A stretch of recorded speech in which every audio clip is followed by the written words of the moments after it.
Coming up today, Korea remains in the grip of the MERS outbreak, with fears growing as 2 patients who died of the virus had no underlying health conditions. Japanese Prime Minister Shinzo Abe says he will show remorse for Japan's past wrongdoings in his upcoming statement to mark the 70th anniversary of the end of World War II, but doesn't indicate whether he will issue a direct apology. Plus, South Korea formally signs a nuclear deal with the United States that will allow Seoul to expand its non-military nuclear activities. Stay tuned for these stories and more.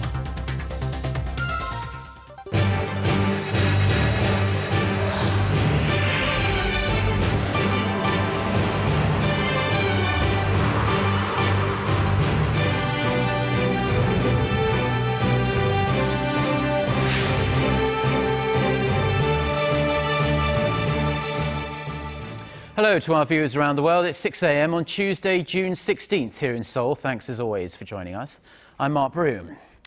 We start with the latest on the outbreak of Middle East Respiratory Syndrome, or MERS, in Korea. And despite the government's all-out efforts to tackle the spread of the virus, the country is yet to see any clear sign of improvement.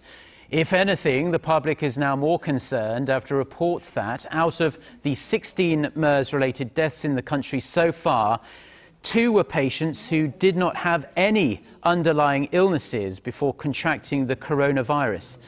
Meanwhile, final rounds of tests on a suspected Korean MERS patient in Slovakia have come up negative. The 38-year-old man, who was admitted to the emergency room last week after showing MERS-like symptoms, tested negative for the virus late Monday local time.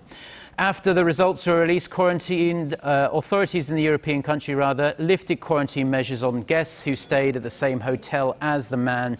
In Korea, as of this Tuesday, the number of confirmed cases stands at 150. Of that total, more than 17 patients are said to be in critical condition. More than 5,000 people are currently under quarantine. The impact of the MERS outbreak is expanding, changing people's shopping habits as they choose to avoid big crowds. That's good news for internet retailers, but concerns linger over the toll the virus will take on the Korean economy. Our Kim Ji-yeon reports. Koreans are increasingly going online to shop for necessities, largely due to concerns about the MERS virus. Lotte Mart says its online sales from June 1st to the 11th increased around 27% from the same period last year. It also reported a near 62% rise in online orders during the same period. The MERS outbreak may have played a role in the sharp increase, since we didn't engage in any promotional events during this period. To keep up with rising demand, Lotte Mart says it added 100 delivery vehicles and dispatched some 150 people for home deliveries last week. eMart Mall and Home Plus say they've also experienced a boost in online sales and are coming up with similar plans for faster delivery. Still, concerns are rising the MERS outbreak will take a heavy toll on consumer spending as people refrain from outdoor activities. Cinema visits were down 52% this month through June 11th, while in-store sales in major department stores have dropped more than 5% from June 1st to 6th from the same period last year. Poor handling of the MERS outbreak could kill the recovery momentum of the Korean economy, which is already struggling from a downward trend in industrial output in April and falling exports. Just last week, the Bank of Korea trimmed its interest rate by 1 percentage point to 1.5% in an effort to minimize the impact of the MERS outbreak on economic sentiment. Kim Ji-yeon, Arirang News. Korea's Finance Minister Geunhye says a decision will soon be reached on whether to draw up a supplementary budget to address the country's economic woes. Speaking to lawmakers at the National Assembly on Monday, the minister said a final decision will be made by the end of June after analysing economic conditions.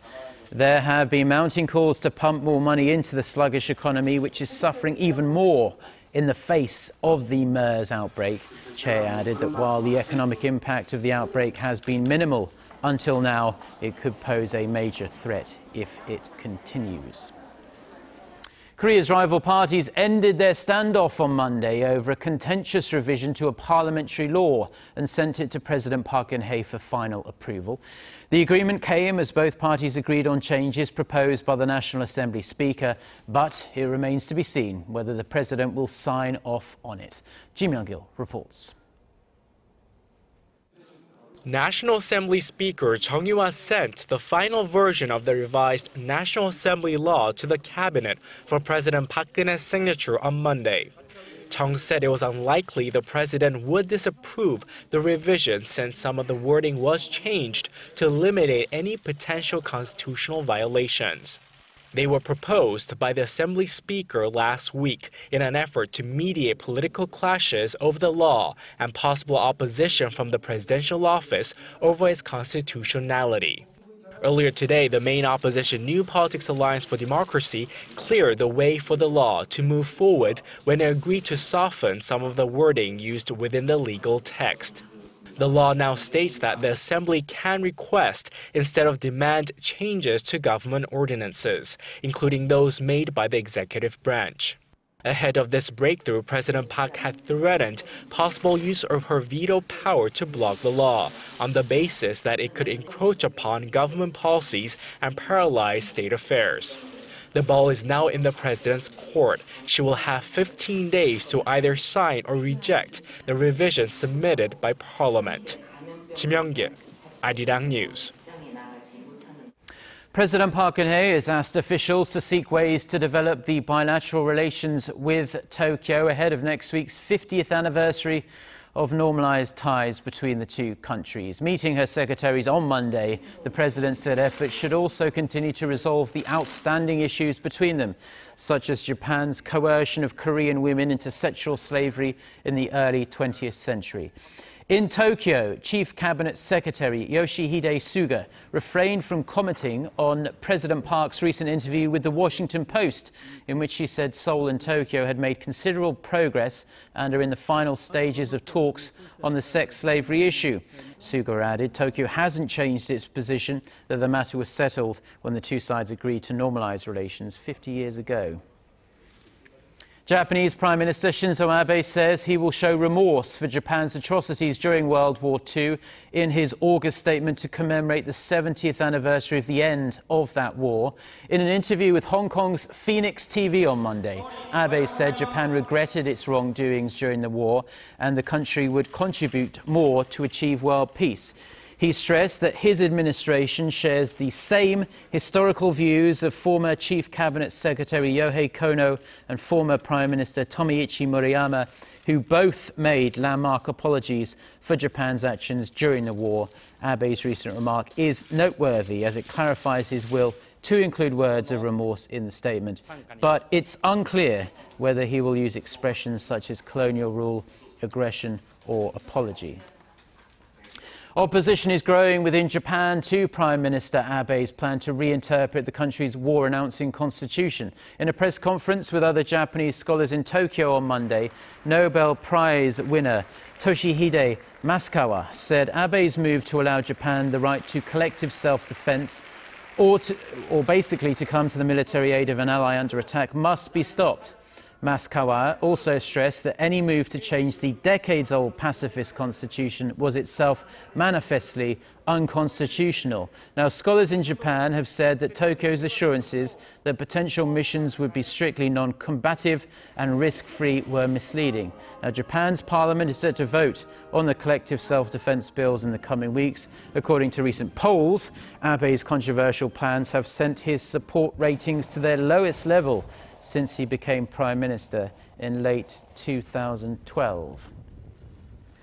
South Korea and the United States have finally put pen to paper on a civilian nuclear energy cooperation agreement, bringing a formal end to years of arduous negotiations. Foreign Minister Yoon Byung-se and U.S. Energy Secretary Ernest Moniz signed the revision to the 1974 Nuclear Cooperation Pact in Washington on Monday local time. The new deal allows Korea to start researching new technology for spent nuclear fuel recycling, this is known as pyroprocessing, and to make low-level enriched uranium as long as the US gives Seoul the green light. However, it does not allow Seoul to reprocess or enrich nuclear material. Now that the deal has been formally signed, the US Congress will review the agreement for 90 congressional days. The pact will go into effect if no opposition is raised during the process. The widespread view in Washington is that no objections will be raised. Now, marking the 15th anniversary of a historic inter-Korean summit on Monday, North Korea came out and said it has no reason not to hold talks with South Korea. Hwang Sang-hee reports.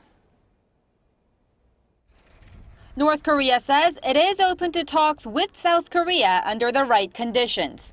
In a statement carried by the state-run Korean Central News Agency on Monday, the North said there is no reason for the two Koreas not to hold dialogue and talks if an atmosphere for trust and reconciliation is created. It laid out some preconditions for dialogue, such as an end to the annual joint military exercises conducted by Seoul and Washington. The North's remarks coincide with the 15th anniversary of a landmark inter-Korean summit between former South Korean President Kim Dae-jung and then North Korean leader Kim Jong-il. The summit produced the so-called June 15th Joint Declaration, outlining inter-Korean reconciliation and economic cooperation. South Korea also called for dialogue to mark the historic anniversary, but raised questions about North Korea's true intentions. In our government's assessment, North Korea is stressing the June 15 Joint Declaration in words, but acting in the opposite way. We once again urge North Korea to actively create a mood for inter-Korean dialogue and cooperation according to the Joint Declaration. Still, some experts view Pyongyang's latest statement as a positive development. Since North Korea has put the ball in South Korea's court, future developments will depend on the South's response to the proposal.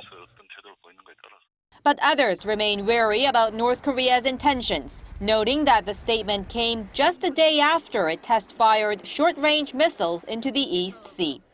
Hwang Sang-hee, Arirang News. North Korea has vowed to return two missing South Korean nationals who illegally entered the north. Seoul's Unification Ministry says Pyongyang plans to repatriate the 59-year-old man with the family name Lee and a 51-year-old woman surnamed Jin on Wednesday morning through the truce village of Panmunjom. The two had been traveling in China before they went missing near the China-North Korea border on May 11th. The South Korean government says it was investigating their whereabouts but had not made any requests to the north. 4 other South Korean nationals remain detained in North Korea.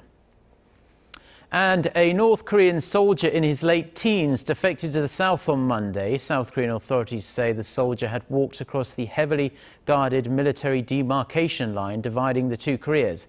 Won Ji-hyun reports.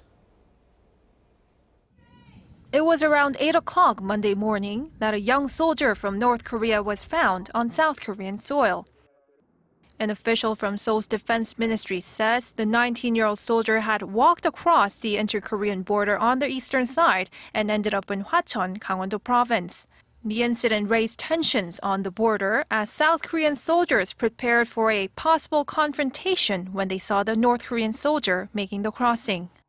Although the soldier had crossed what's known to be one of the most heavily militarized zones in the world, the authorities said no artillery fire was exchanged during the incident. When the soldier reached a guard post on the southern side, he expressed his will to defect. He was then handed over to South Korea's National Intelligence Agency for investigation. The North Korean defector is being questioned by authorities regarding his motives and process of leaving the north. The young soldier reportedly told authorities that he wanted to escape the harsh reality of life in North Korea, which included regular beatings. This was the first time in nearly 3 years that a North Korean has crossed through the land border to get to the south. After further investigation, South Korean authorities said they will release more details about the young defector on Tuesday. Won Ji-hyun, Arirang News.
Well, those are the stories we have for you at this hour. Stay tuned for Business Daily. That's coming up at 8 a.m. Korea time, and I'll be back with our next newscast at noon. Until then, goodbye.